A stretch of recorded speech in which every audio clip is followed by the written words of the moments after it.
Hey guys, I'm gonna keep this short, but if you aren't already aware, I started a GoFundMe. Why am I doing this now? What could I possibly need money for? I'd like to be able to pay my actors. I'd also like an easier time editing. But in order to do that, I need your help. The link will be down in the description below. I'll be running this ad for a little while. And if you can't donate, I would greatly appreciate just you sharing it with people. Get the word out there. Let's make this the best horror podcast on the internet. Thanks.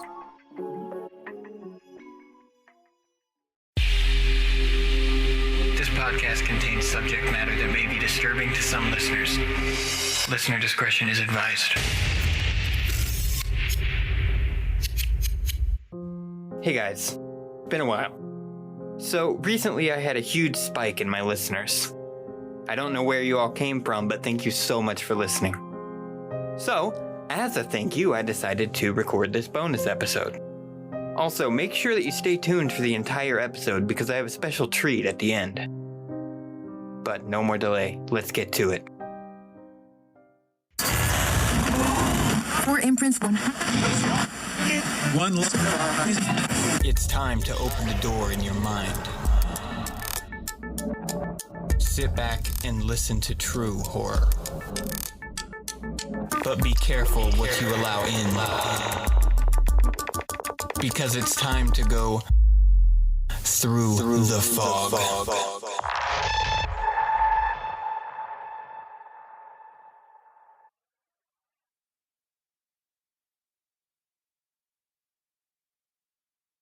This week's story is The Backrooms, posted by Unknown to the creepypasta wiki.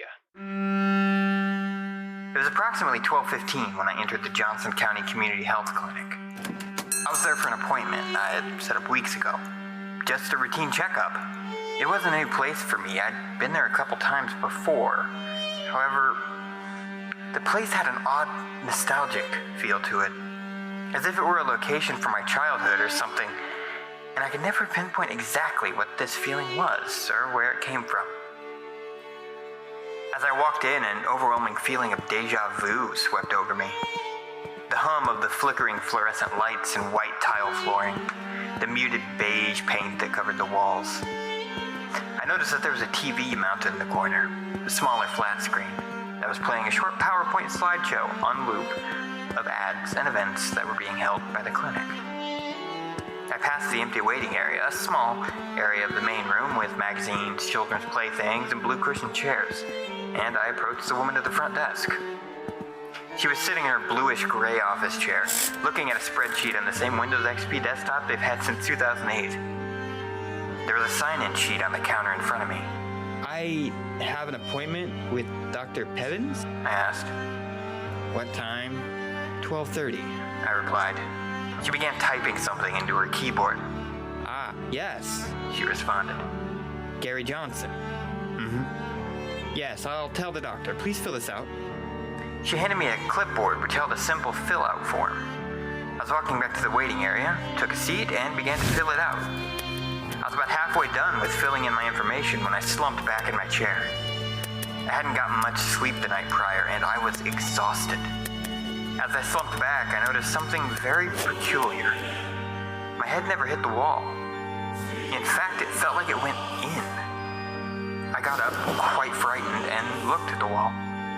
Nothing. Not a single hole or dent had been made in the wall by my head, so I reached to touch the wall, and my fingers went through it. I recoiled in shock. What the hell was that?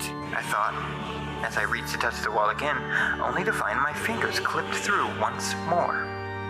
Then, suddenly I lost my balance, tripped and fell directly through the wall. I fell face first into some dirty tan carpeting. Upon getting back up, I realized that I was in a completely different room. Well, not really a room, per se, more so a set of rooms. All of which were connected by openings. The walls were covered in gross tan patterned wallpaper. There was also an overwhelming stench of moist carpet. I turned back around and tried to put my hand back through the wall. It wouldn't go through.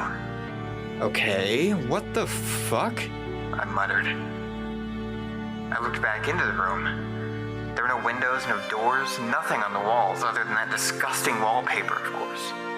It was completely empty, aside from a singular plastic blue school chair. At this point, the only thing through my mind was fear and the repeating thought of, I need to leave. on loop in my head. I started running through the rooms, desperately trying to find an exit, but to no avail. There was no exit. Was this my permanent location until I died? No, there had to be a way out. I wasn't just going to be left here, right? Eventually someone would notice that I was gone. But nobody did. Then, in the distance, I heard footsteps. Not those of a human's, at least not a normal human. Alongside the footsteps was a gurgling snarl, like that of an angry animal. I began to run. I ran as fast as I could from whatever the hell was approaching me. I didn't want anything to do with it. I ran for what seemed like forever, but I was always back in the same room I started in. At least it looked like the same room, not that I could tell them apart. So I sat down, defeated. A feeling of dread filled my body as I started to cry. I was going to die here. I'm still there. I haven't left. I've accepted my fate. In fact, I can actually hear footsteps. I wonder who that is.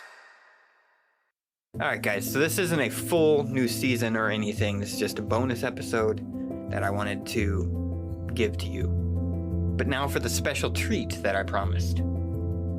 So I have a special trailer for a new upcoming podcast called Goodnix. It's a show about doing good in the world.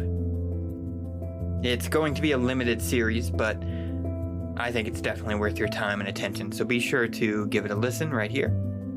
Thanks for listening, and I'll see you in season 2. Like, I can't, there are problems I cannot solve. And that doesn't mean that I'm afraid of tilting at windmills, because my goodness, show me a windmill and I'll tilt at that. But we look for the problems we can solve. We all want to do good in the world. Nearly all of us, at one time or another, imagined ourselves doing something noble or heroic. But most of us get derailed by life, by our careers, by our families. I'm Annalisa Enrile, and you're listening to the trailer for the new audio project called Goodnix. On Goodnix, we're interested in the people among us who take and stay on the good path, and in what their experiences might mean for the rest of us. I interview 10 people with very different journeys about how they ended up doing good in the world. I was in 4th grade, and we used to come back up from the basement from gym to where our main classrooms were. And I was in line like everybody else, waiting to get a drink from the water fountain. And I'm in line, I get my chance, I'm at the water fountain, and I take a drink, and the kid behind me says, "Hurry up." And I looked at him and I said, "I just got here, I'll be done in a minute." And the words that came out of his mouth were, "You blacks are all alike."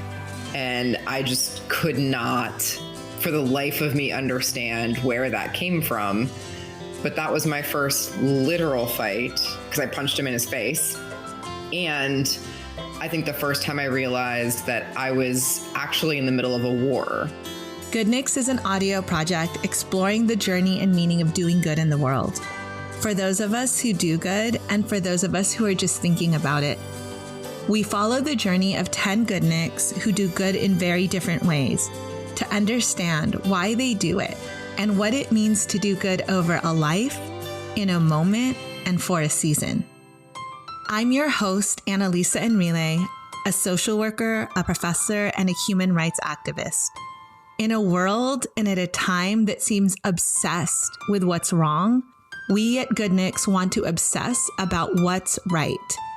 If you are a good person, if you in your brain and in your heart and in your soul, if you as a person are a good person, being a cop has nothing to do with it. Being a cop is just your job. And it's just a uniform that you put on top of it, and that you are able to channel your good person into.